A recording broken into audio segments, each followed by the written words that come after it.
So welcome back to the channel. This is Not a Real Doctor DPT, and my name is Eric. I am a licensed and practicing doctor of physical therapy, and today is the fourth part of the five-part series on the basics of the field of physical therapy.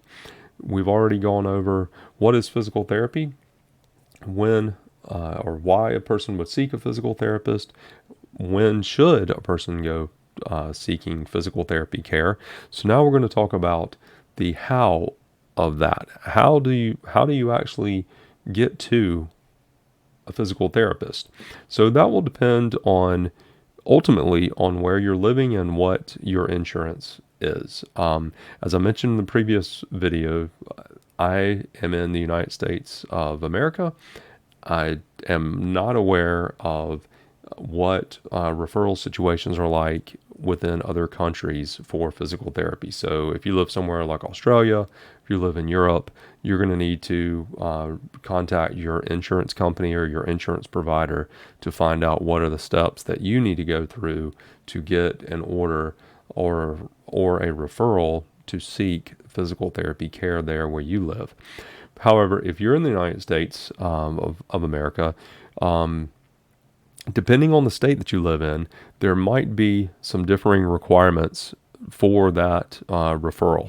Some states may require it, and some may not. And so that's another thing that you could reach out to your insurance company or your insurance provider, or to the physical therapy facility itself, or actually to your medical physician. If you have Medicare and you're seeking an outpatient orthopedic physical therapist, then you are going to need to get a physician's referral in order to be seen on day one. That is the legal requirements that are in this state. Some other states require that for private insurance as well. The policies on what insurances are going to cover and not are going to differ state by state. So you'll just want to talk to your physician or your insurance provider to find out what it is that you have to go through in order to get that referral from your physician.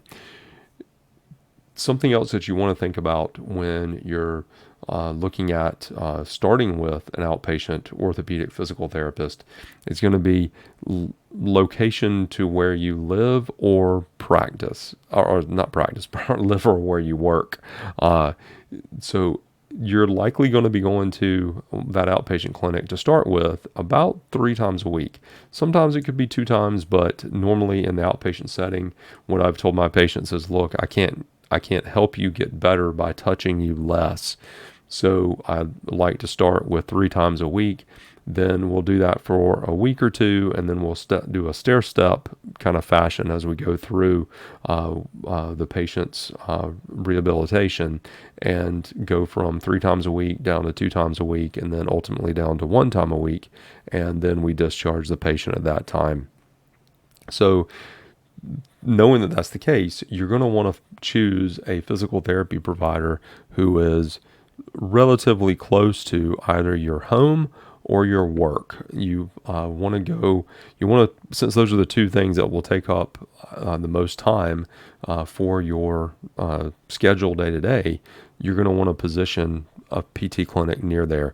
Usually they need to be within about 20 minutes in order for that to be a successful venture. Otherwise, if it's outside of 20 minutes, then you run into barriers of having the actual drive time be a factor in whether or not you can make it to an appointment that day, and it just doesn't tend to work out well. So I would highly recommend trying to get set up with a physical therapist that is near either your work or your home, that will allow you to easily access that physical therapy care. So that's for an outpatient orthopedic patient who is needing to seek care at an outpatient orthopedic clinic. As we mentioned in the previous videos, there are several other types of physical therapists out there, though, that practice in different environments. If you are at home, then in order to get physical therapy for yourself, or if you're a loved one listening to this and you think that one of your a spouse or family member could use the benefit of physical therapy, if a person falls into the homebound requirements that govern home health, then that person could receive physical therapy in their home. However, they are restricted by the requirements of being homebound. Definition of homebound is going to be not that the person can't leave their house. Obviously, if the person can't leave their house, that's definitely a homebound patient. But you still can leave your house and be considered homebound. What Medicare and the other insurance companies say about that is a patient can leave their home. They can go to the bank, say. They can go to a supermarket to get food. They could go to, a drive-through restaurant or something like that. But that one single trip would just wipe that patient out. And so if they to fall into the homebound requirements, that patient may be able to do one of those ventures, maybe two, but then that just completely wipes them out for the day. If that's the case, that person would still be considered homebound. However, if you're able to go to the bank, then go to the grocery store, maybe go back and get something to eat, maybe go see a friend's house, go for dinner or go catch a movie, you're going to fall outside the homebound requirements, and you're not going to be able to access that benefit of having physical therapy done inside of your home. So if you're needing homebound care, you would talk to your medical physician about that. There is not a state I'm aware of where you can do homebound physical therapy without having that referral first from the physician side of it. Then also, I should mention that for skilled nursing facilities, for acute care hospitals, those situations that you don't have to fall under a particular restrictions or requirements, such as I mentioned, with homebound care, because obviously you're in those facilities for a reason. You're considered inpatient. So in that setting and situation, you still need a referral from a physician to see a physical therapist. However, in those settings, the thing that I do find is PT is not always considered, or is not always given to patients. So if I'm going to come back to what we've already talked about in the previous couple of videos that we've done. If you're a person, you're a patient who, or if your family member is a patient who is having pain and dysfunction with movement, they're having difficulty moving, then if you're in the setting of a acute care situation, such as in a hospital, or if you're in a skilled nursing facility, I would highly, highly recommend, if the physician or the nursing staff has not already recommended you for a physical therapy evaluation and physical therapy care, that you yourself request it. You are the arbiter of your care ultimately. If you are a family member and you have a patient who is in the hospital, you may be the only person that is able to argue for their care. And certainly if you're the POA for that patient, it is up to you to recognize and to oversee what is happening.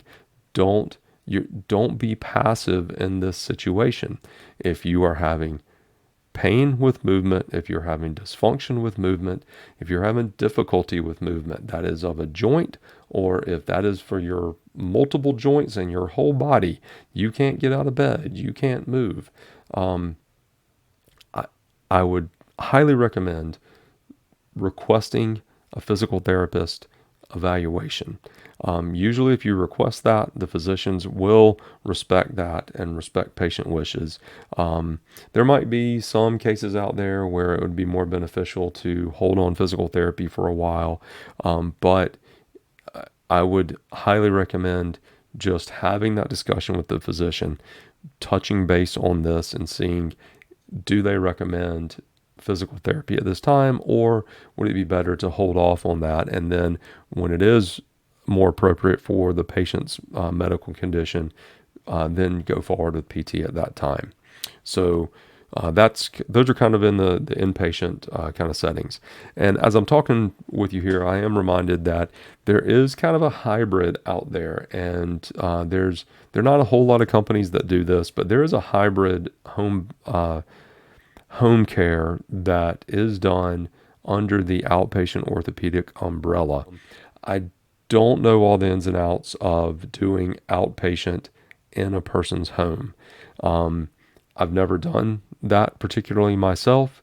As I mentioned on the introductory video, if that's part of this channel, if you listen to that, I have done work in the home healthcare setting, and I've done work in outpatient orthopedic setting. But in neither of those settings did I practice under the outpatient orthopedic banner within a patient's home. So that hybrid is there. It's not done by a lot of companies, is my understanding. There are some definite unique things about home health that I would say this is probably warranting of a video in the future, and I think I probably will save this to then. I'll just say that for those few patients who need an outpatient orthopedic type of care, but want to have that done in their home, that is out there, but you would need to just talk to your physician about that. It's not the norm. It's not something that is traditionally done. I hope that you've learned something from this video, and I hope that you can take a little bit of information away that can help either you or potentially a loved one or a family member. So if this was beneficial to you, I ask that you give me a subscribe to the channel. We certainly are, this is a new channel for me, and I can do with all the subscriptions that we can get. Also, if you can kind of hit the like button there, hit that thumbs up, and that does apparently help YouTube and the algorithm, and it will help this channel to grow. So I will be putting out the final video in this series, which is going to be a who needs physical therapy video, and so do look for that. And thank you again for tuning in, and I look forward to speaking to you again soon. Thank you.